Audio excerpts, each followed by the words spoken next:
समय पहले की बात है कि किसी गांव में धनी राम नाम का एक किसान रहता था। उसके 4 बेटे थे। धनी राम अपना घर चलाने के लिए अपने खेत में कृषि कार्य करता था, लेकिन धनी राम के चारों बेटे बहुत ही ज़्यादा आलसी थे। वह कभी भी खेतों में काम करने के लिए नहीं गए थे। वे सारा दिन अपना समय गांव में इधर उधर घूमकर ही बिता दिया करते थे।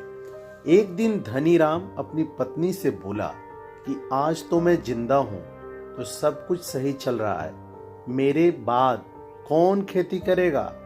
हमारे बच्चों ने तो आज तक खेतों में कदम तक नहीं रखा है।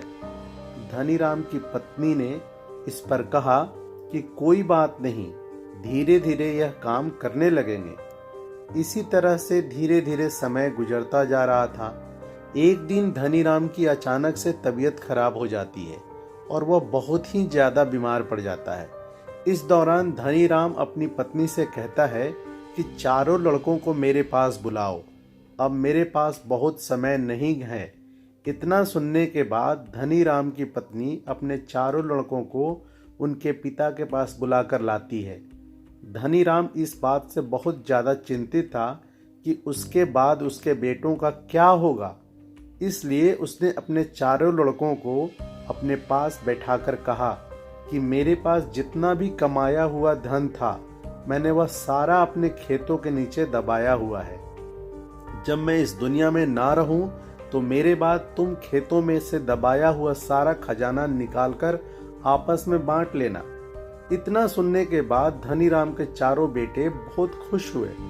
इसके कुछ समय बाद धनी राम की बहुत ज़्यादा बीमार होने की वजह से मृत्यु हो जाती है। धनी राम के मृत्यु के कुछ दिन बाद उसके चारों बेटे खेत में दबे हुए खजाने को खोजने के लिए निकल गए। खेत में पहुंचने के बाद चारों बेटों ने पूरा खेत खोद डाला, लेकिन उनमें से किसी को भी खजाने जैसा कुछ नहीं मिला। इस बात से वह चारों बहुत निराश हुए और उन्होंने घर आकर अपनी माँ से कहा कि माँ, पिताजी ने खेत में जो खजाने के बारे में बताया था वह एक झूठ था। हम चारों ने पूरा खेत खोद डाला, लेकिन हमें खेत में कोई भी खजाना नहीं मिला।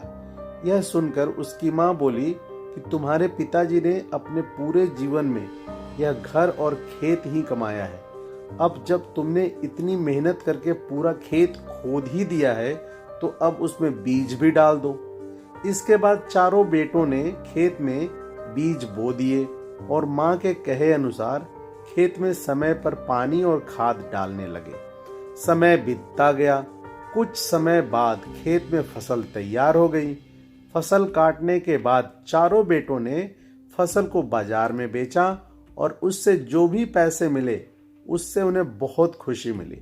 इसके बाद जब चारों बेटे घर गए तो माँ ने कहा कि बेटा, तुम्हारे पिताजी तुम्हें यही समझाना चाहते थे कि जो हम मेहनत करते हैं उसके बदले में ही हमें खजाना मिलता है।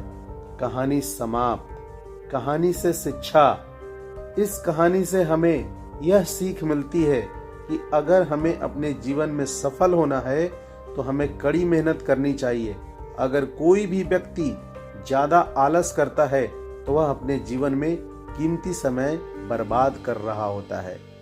आपका दिन शुभ हो। जय हिंद। दोस्तों, आपको कहानी कैसी लगी कृपया कमेंट कर बताएं। साथ ही वीडियो को लाइक और चैनल को सब्सक्राइब कर दें।